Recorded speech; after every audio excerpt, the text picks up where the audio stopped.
In times of rising prices, there are people all over Somerset who are engaging in really simple activities from home to make their lives more comfortable, more affordable, and which also happen to help mitigate against and adapt to climate change.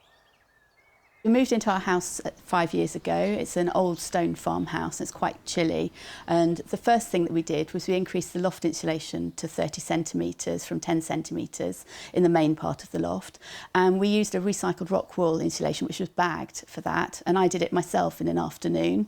And the end result was it's much cosier. So one of our rooms has got 3 external walls and it was freezing when we first moved in. So what we did in that room was we applied aerotherm insulation. It's like an insulating plaster to the inside of the 3 external walls. And we had to use a plasterer to do that, but it was much easier to do than internal wall insulation, which would have meant dealing with the electrics, the radiator, the window sills. So it was a bit of a compromise, but it saves us 35% of the heat energy or the heat losses through the walls in that room. And the room is so much cosier. The house itself was already really well insulated, so we looked at what else we could do, and one thing we did was have solar panels put in so that we could generate our own renewable electricity, and it was pretty easy to do. It only took the installer about a day and a half to put them in, been pretty much trouble-free ever since. And so now we're generating our own green electricity and saving money and reducing our impact on the environment. It has also made us think about how we use electricity and when we use electricity, and it's made us become aware of the need to shift it to match the production from the solar panels. In 2020, we decided to replace all of the rotten double glazed windows because they were really drafty and we didn't think they were keeping us particularly warm. So we've switched those to triple glazed timber windows, which we got from the Green Building Store, and they've been absolutely fantastic. Not only have they cut out sound when we have them closed, but they've made it much, much warmer inside, and we no longer have drafts. I'm doing my GCSEs at the moment, and we're learning about the issues surrounding waste. And I think it's hugely important for us as a society to move away from the linear economy we have right now and move towards a more cyclical economy where waste is seen as a resource.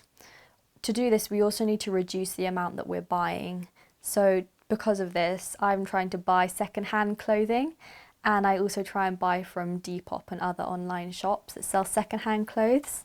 Also, me and my friends go charity shopping, which is very fun. I've been growing vegetables pretty well all my life. It's something that I absolutely love to do. I've reached the point where I can basically feed myself through the year from the allotment. So when I do have to buy food, I'm really fortunate in Glastonbury in that I can buy from local producers and local growers. But it also means that as a community, we're really sustainable. I'm trying to encourage my dad to stop buying his meat from supermarkets and instead go to small local businesses.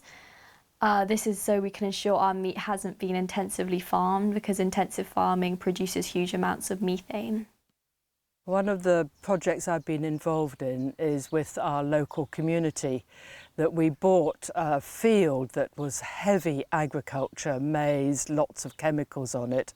And over the past few years, we have transformed it by planting over 1,000 trees and by getting hay from a local wildflower field and spreading that hay on the bits which we haven't planted the trees on, and transformed them into a wildflower meadow as well. It is absolutely glorious. It is a Garden of Eden.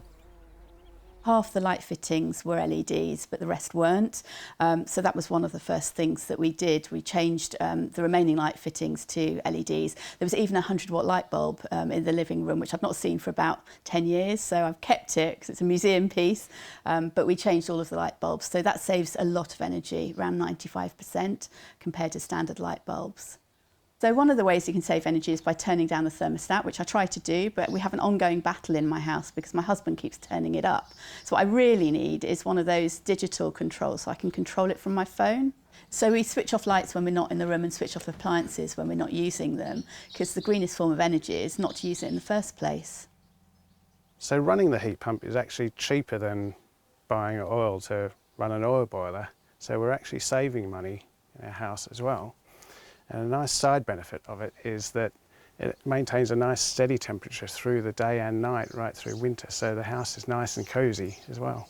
So we're on a renewable energy tariff, and there's a website called the Big Clean Switch where they list all the different green tariffs and you can decide which the right one is for you. We bought an electric car because, well, we've been concerned about the climate for a long while. Our old car was coming to the end of its life. We didn't want another fossil fuel car, and at that point electric cars were becoming much more efficient. Being able to charge at home means that the car's always ready, no smell, very little noise, and the personal benefit for me is that Sarah does a lot more driving, or nearly all the driving. Financially, it costs us about £5 to do a 200-mile charge, which compares more than favourably with £100 to fill a family car. We don't fly anymore, and with the electric car and train we can get where we want to go. We've been holidaying locally anyway. We get more holiday for our time and it's less hassle, so we really enjoy that. I like riding my bike because it gets me from place to place easily, even though I hate all the hills. But I love going on bike rides with my dad because he's always got a picnic spot at the end. Anyway, gotta go. See ya.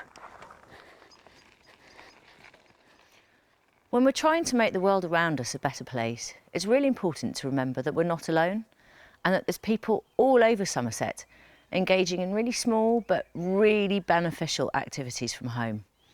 And if we all join together and play our part, we can have a huge, positive impact.